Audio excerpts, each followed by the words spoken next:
Anda mungkin sudah mendengar berita pemberian nama Yohanes kepada Anies Baswedan di sebuah rumah doa di Papua beberapa waktu yang lalu. Berita itu tersebar melalui video di Twitter yang merekam safari politik Anies di Papua. Terlihat pemuka agama setempat menyambut kedatangan Anies dan dia mengalungkan noken. Dalam sambutan itu, pemuka agama kemudian memberikan nama Yohanes pada Anies.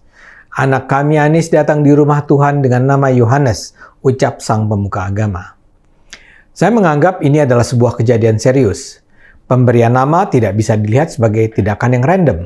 Orang tua yang memberikan nama pada anaknya saja lazim menyertakan harapan pada pilihan nama itu. Apalagi ini seorang pendeta yang dikunjungi seorang bakal calon presiden. Lantas apa makna pemberian nama Yohanes bagi Anies Baswedan? Saya rasa ini adalah semacam pengagungan Anies sebagai seorang tokoh besar yang akan menjadi pemimpin umat Kristen. Untuk video ini saya merasa perlu mempelajari berbagai literatur tentang Kristen. Apa yang saya pelajari mengenai Yohanes sangat menarik.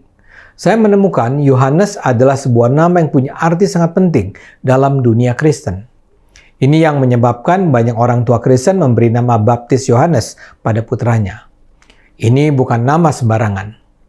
Arti nama Yohanes dalam agama Kristen berasal dari bahasa Ibrani yang bermakna Tuhan Maha Baik. Lebih jauh lagi, Yohanes adalah nama dua manusia suci, santo, yang paling dihormati. Pertama, Yohanes Pembaptis, pendahulu Yesus Kristus. Kedua, Rasul Yohanes, sahabat dan murid Yesus yang menulis salah satu Injil, Injil Yohanes. Karena mulianya nama itu, Yohanes lazim dipilih sebagai nama penyandang jabatan atau nama keagamaan pada sejumlah kaisar, raja, dan paus. Semula nama Yohanes banyak digunakan di kalangan bangsa Yunani, namun kemudian menyebar ke seluruh Eropa, bahkan ke seluruh dunia, termasuk Indonesia. Dari dua nama santo yang tadi saya sebut, agaknya nama Rasul Yohanes lebih menonjol. Dalam hidupnya, Yesus memiliki apa yang disebut 12 rasul pertama. Mereka adalah sekaligus sahabat, pengikut, dan saksi perjalanan hidup Yesus yang adalah Sang Juru Selamat. Yohanes adalah salah satu yang paling dekat dengan Yesus di antara 12 orang itu. Digambarkan dia memiliki hubungan dekat secara pribadi dengan Yesus dan berperan penting sebagai saksinya, sebagai pemimpin gereja, dan sebagai pewahyu.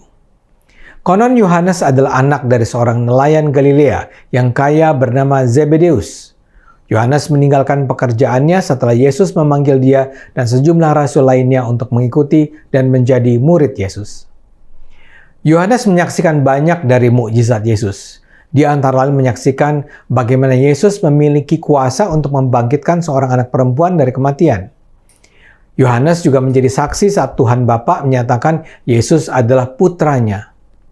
Dalam Injil, Yohanes digambarkan sebagai orang yang Yesus kasihi. Dia juga hadir di banyak peristiwa penting dalam misi Yesus. Dia misalnya berdiri di bawah kayu salib untuk menyaksikan kematian Yesus. Dia juga lah yang ke makam setelah kebangkitan Yesus untuk menegaskan bahwa makam telah kosong dan memberi kesaksian bahwa Yesus telah bangkit. Dalam Injil juga digambarkan Yohanes adalah otoritas yang dipanggil untuk memperbaiki ajaran palsu dan melawan ancaman terhadap iman dari para antikristus dan roh-roh sesat. Yohanes juga diberi tugas khusus untuk menerima dan menulis apa yang dia lihat ketika dia mendampingi Yesus. Kesaksian itu kemudian ditulis di sekitar tahun 60 sampai 90 Masehi. Jadi, nama Yohanes bukan main-main. Dia adalah tokoh suci, sahabat, pemberi saksi, rasul, dan sekaligus penulis salah satu Injil. Jadi, mengapa Anies menjadi dianggap layak untuk disejajarkan dengan Yohanes yang luar biasa itu? Saya yakin ini ada kaitannya dengan upaya Anies menghilangkan tuduhan pada dirinya bahwa dia adalah bapak politik identitas. Saat ini yang terus dilakukan Anies adalah mendekati umat Kristen. Kubu Anies bahkan terkesan sudah tidak perlu lagi menggarap serius suara umat Islam. Dia tidak perlu melakukannya sendiri. Pemilih Islam sudah digarap oleh Rizik Syihab, Abdul Somad, para habaib, dan jaringan organisasi, majelis taklim, masjid lainnya. Yang kini harus dilakukannya adalah mengambil hati umat Kristen, kalau perlu dengan menyebarkan hoax. Misalnya beberapa bulan yang lalu, kita mendengar adanya kabar bohong bahwa Uskup Katolik se-Jabodetabek mendeklarasikan dukungan buat Anies. Kabar bohong ini memang sudah dibantah Keuskupan Agung Jakarta. Memang benar ada pertemuan antara Anies dengan pemimpin Keuskupan Agung Jakarta, Kardinal Ignatius Suharyo, namun itu cuma sekedar pertemuan biasa, di mana Anies berpamitan karena sudah menyelesaikan masa jabatannya. Tapi di luar hoax itu, dukungan terhadap Anies bahkan secara real datang dari sejumlah pendeta. Beberapa bulan yang lalu misalnya beredar video di media sosial pengakuan dari sejumlah pendeta yang seakan menepis anggapan bahwa Anies intoleran. Itu disampaikan dalam Munas Gereja Pentakosta di Indonesia beberapa waktu yang lalu. Dalam video tersebut, para pendeta memuji-muji Anies yang dianggap memberikan perhatian dan bantuan bagi pengembangan gereja di Indonesia. Pada awal September, Anies bahkan dinobatkan sebagai Bapak Kesetaraan Indonesia setelah meresmikan Gereja Pentakosta di Indonesia, Jemaat Yordan Gading Geria Lestari Cilincing. Yang memberikan gelar Bapak Kesetaraan tersebut adalah Pendeta Alma Shepherd Supit yang disebut mewakili gereja-gereja DKI Jakarta. Menurutnya tidak ada gereja yang bermasalah selama masa kepemimpinan Anies Baswedan dari 2017 hingga sekarang. Pada awal September itu juga beredar foto Anies mengenakan stola saat meresmikan pembangunan gereja Bethel di Penjaringan, Jakarta. Stola warna putih yang dikenakan Anies adalah semacam syal yang dipakai para pendeta saat sedang beribadah di gereja. Itu semua adalah cara kubu Anies berusaha mendekati umat Kristen. Jadi sangat mungkin pemberian nama Yohanes ini juga ada dalam rangkaian kampanye yang sama. Dan sebagai penutup, saya juga ingin mengutip berita tentang respons dari kubu 212 pendukung Rizik Syihab mengenai pemberian nama Yohanes ini.